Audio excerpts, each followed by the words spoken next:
Welcome to the 2022 gift guide. If you are just interested in the gift guide, check the timestamp below, because I'm going to talk about something that very few people talk about when they do gift guides beforehand. But if you just want the gift guide, it is stamped down below in the description. But let's talk about gifts before we actually go out and think about buying them. First thing I want to talk about is, who should you get a gift for? And why? Because that's the big question. A lot of people will buy gifts because of social obligations. And guess what? That can be good, that can be bad, and that can lead us to the second part of this, which is, what gifts should you give? In my personal opinion. Remember, this is coming from my personal opinions and my years of experience. So when it comes to buying gifts for somebody, who should you buy gifts for? A lot of people will buy gifts for teachers, co-workers, mailmen, you name it.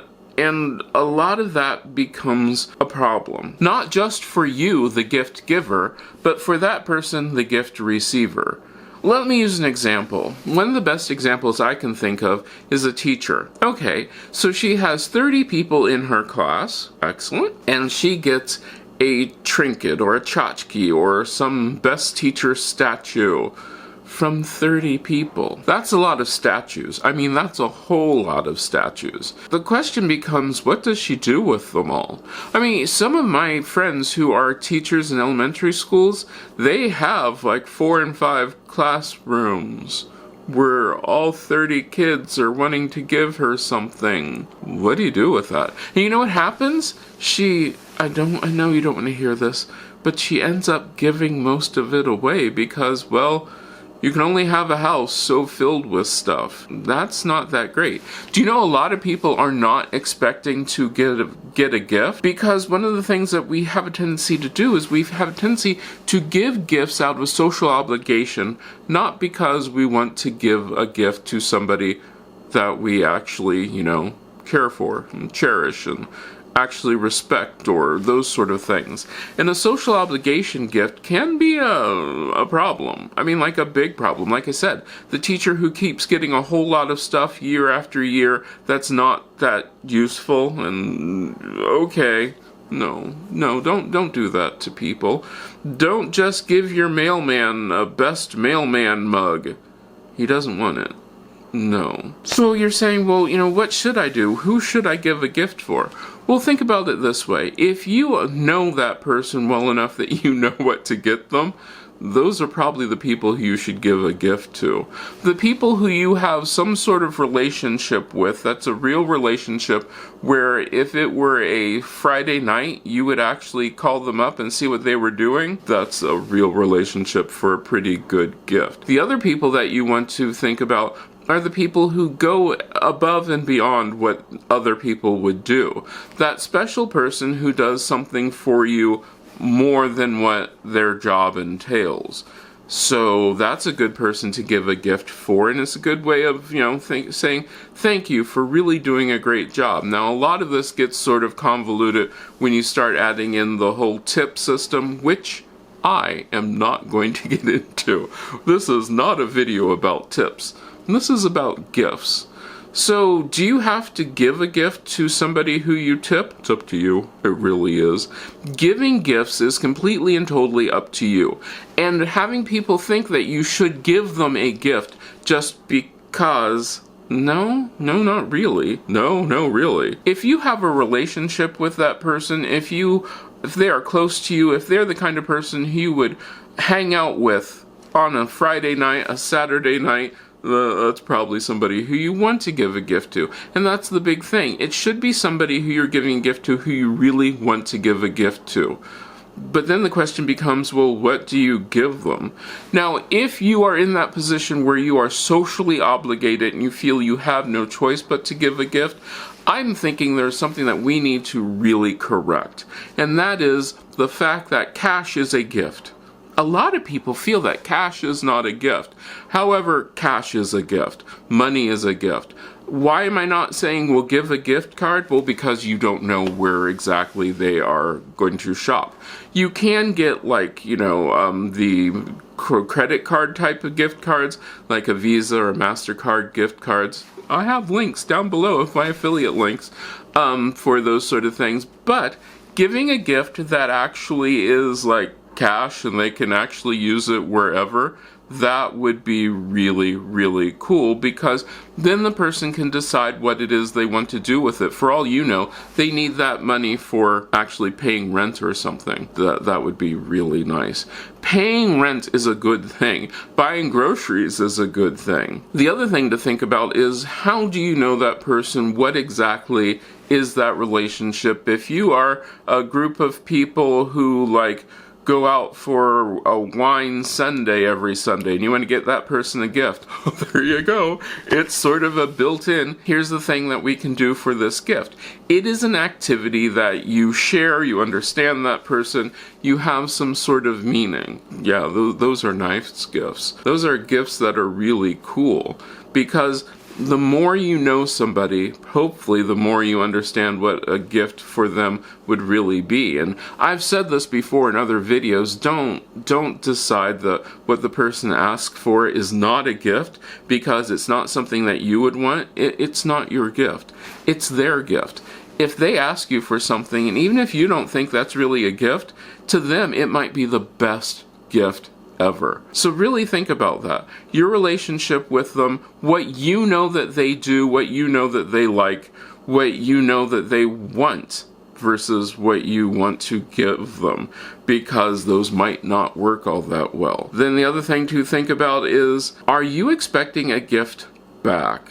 I hope not, because not everybody's going to give you a gift. You should not be giving a gift with the idea that you are going to get a gift back. That's sort of not the whole meaning of giving gifts. The whole meaning of giving gifts is, I cherish you so much that I want to give you something above and beyond what we normally would do. No quid pro quo, I think that's 1 for 1 or something like that. You want to give from your heart. You want to give because this is something that you want them to have, something that you feel that you should reward them, that sort of thing.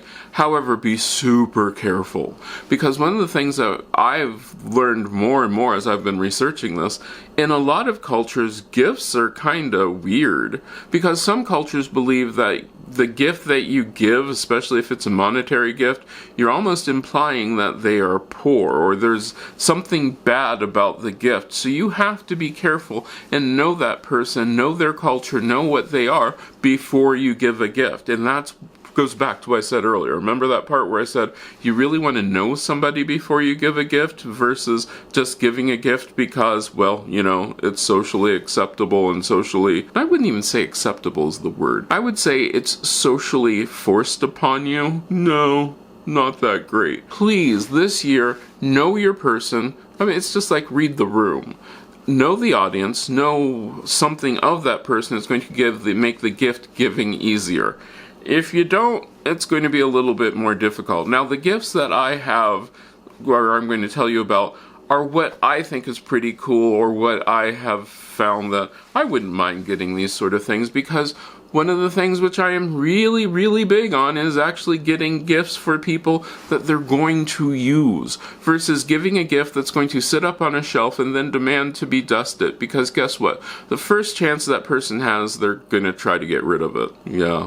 Yeah, they really are. They're going to try to just offload that gift, so that's not the greatest thing.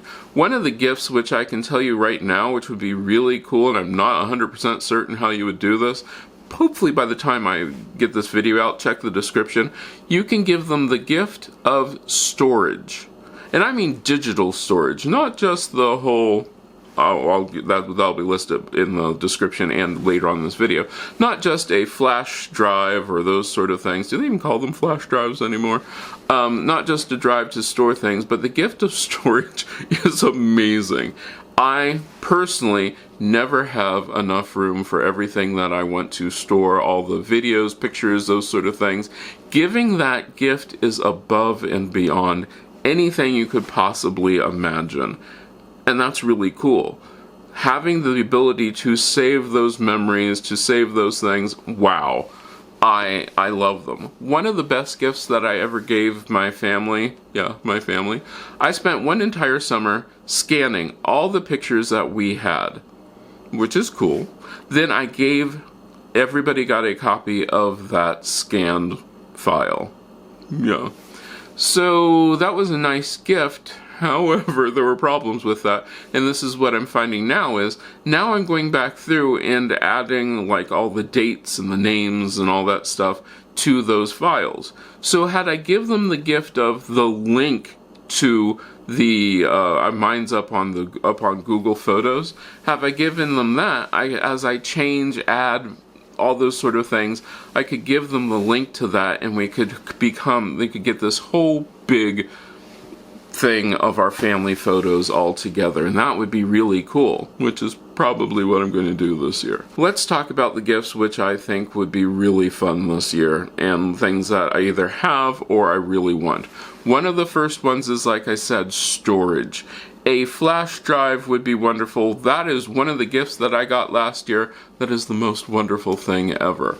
It stores so much stuff, and I mean, I love these things because like I said, I have tons and tons of videos, storage, those sort of things. I really do need to storage.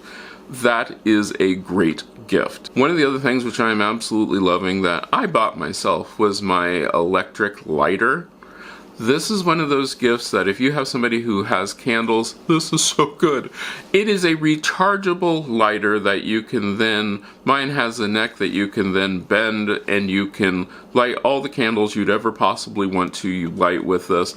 And you don't have to worry about running out of matches, that sort of thing. No, you just plug it in, recharge it, and there you go. This is a gift that I have found so wonderful because I like candles. I know a lot of you are saying you're surprised I'm a candle person, but I am. I like that. And it's something that they don't have to go out and buy lots and lots of, matches and long neck matches and all those things. Nope, electric lighter is really cool. Now, going along with that, one of the things I've found myself doing is reading my Kindle. And I've mentioned the Kindle before. Kindle Unlimited, or Kindle Unlimited is one of the best things that I have ever come across because it gives me a chance to have a monthly subscription where then I can read all the books that's in their library for free.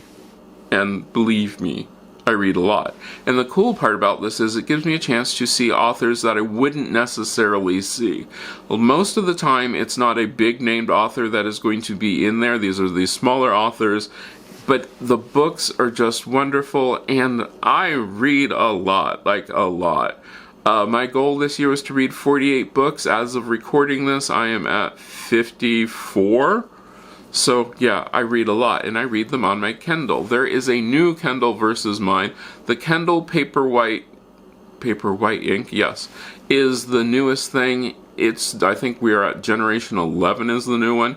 I can read that for hours and hours without eye strain, and I just absolutely love this thing because I can keep all sorts of books on there. It has a lot of storage in the memory. You can get them with, I think, 8 gigs and 16 and 32 gigs. I'll double check that to be certain. I'm sure I put a picture up on that. It is listed down below. If you have a reader, this is one of those things that you can really get them because guess what? They can also borrow books from the library on their Kindle or their e-reader. You don't even have to get a Kindle. Get an e-reader. Get whatever their ecosystem is that they use. If you know that somebody uses a particular, I'm basically Google, so you can get a Google e-reader, you can get the I Love Amazon. Most everybody has an e-reader these days. This is wonderful, and the cool part about this is I can stop on one device, say my Kindle, and then pick it up at the same spot on my computer. I don't usually do that, but you can do that. You can sync things up. You can also give the gift of audiobooks. Audiobooks is one of those things where the book is read to you by the author, by somebody famous, and it's a great way to get a whole bunch of books and you can really enjoy them. And especially for that person who likes to read, but sometimes the print is too small. That's really painful when you have that happen. So one of those things that you can do is get the audiobooks for that person, and this is a really fun thing. Another cool thing to get, which I had not even seen until I did my video about staying at home, the whole board games that look like books. Oh, here's a picture. What it is we all know how hard it is to store board games and those sort of things, and they do sort of look not that attractive in their boxes. Well, these board games are actually made so that you can put them on the bookshelf and have a game night, because one of the big things you're going to find this year, people really want to give experiences versus an item. An experience, something that you can then really have fun with, or other people can have fun with. In that video I also talk about the karaoke machine, which yes, I do know that karaoke machine is sort of expensive.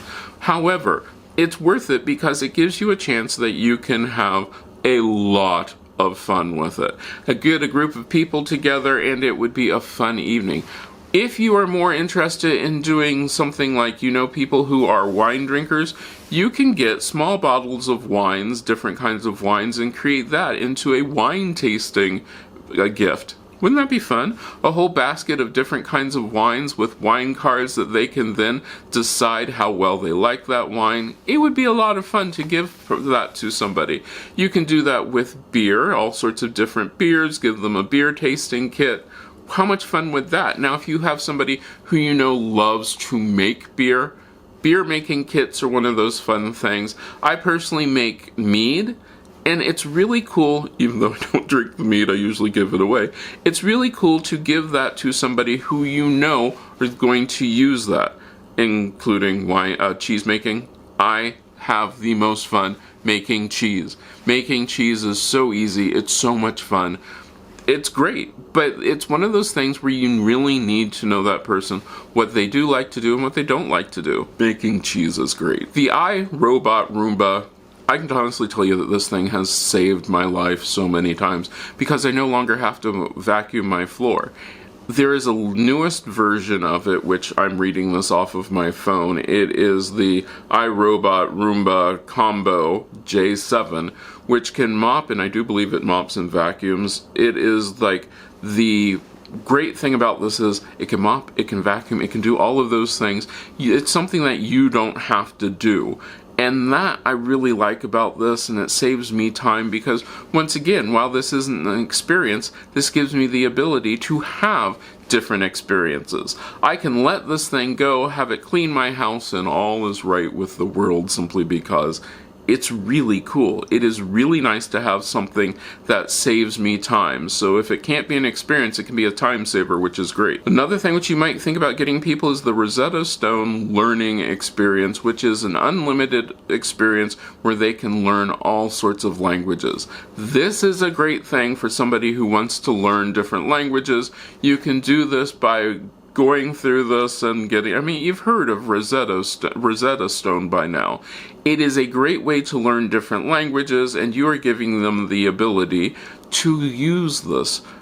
It is so cool to learn a different language, which is one of my goals for next year. I do want to use those years that I spent learning French, and learn some French. So I'm probably going to look at this, going in it, thinking French would be a good idea. However, I don't have to stick with just one language. The Unlimited gives me the ability to try many different languages. I'm a light guy. Anybody who knows me will tell you this, and I found a new light bulb. This is a flame light bulb. It's not the world's most expensive light bulb, but it's really nice. It is really cool to have, and it gives me that sort of flame feeling, so if I want to sit around my house and pretend that I have a fireplace, which is sort of nice, I can turn it on, have that fireplace feeling, and it is one of the coolest things that I can imagine. It is really great for all of those great times when you just want to have that wonderful feeling. Another thing which I do all the time, and I highly recommend this, is getting YouTube Unlimited, or what is it called? I do believe it's because what it is you can get YouTube without ads. So those people who watch tons and tons of YouTube know what I'm talking about. When you have to watch a video and there are ads before, during, and after the video, that can get monotonous. If you get this, you can have YouTube experience without any ads. And you're wondering, well, does that help the creator that I want to support? Yes, it does. They get paid the money that they would normally get from you watching ads. They get it from the unlimited, which is fun. Another thing which you can get somebody who likes to make stuff, I'm one of these people, is the kombucha kit.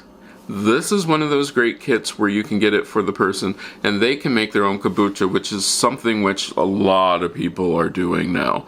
It is a vinegary, sort of sweet tasting. It can be hard. You can make it hard, or it doesn't have to be.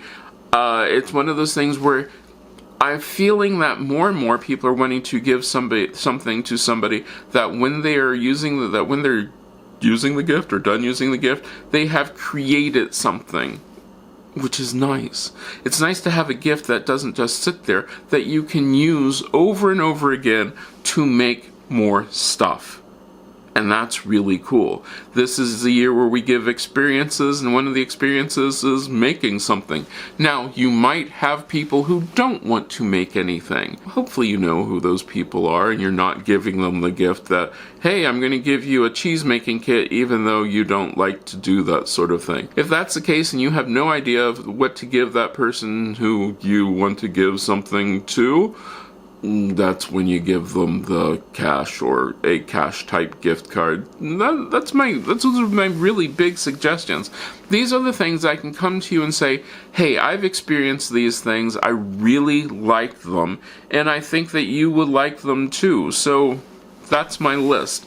I hope you enjoyed this. Now, if you have other ideas, that sort of thing, let me know down in the comments. At this time, I would like to thank these wonderful people who've given me the ability to give you all of the information that I have. I think it's all the information that I have. If you have gift ideas, let me know, and I hope I get to see you again the next time you stop by.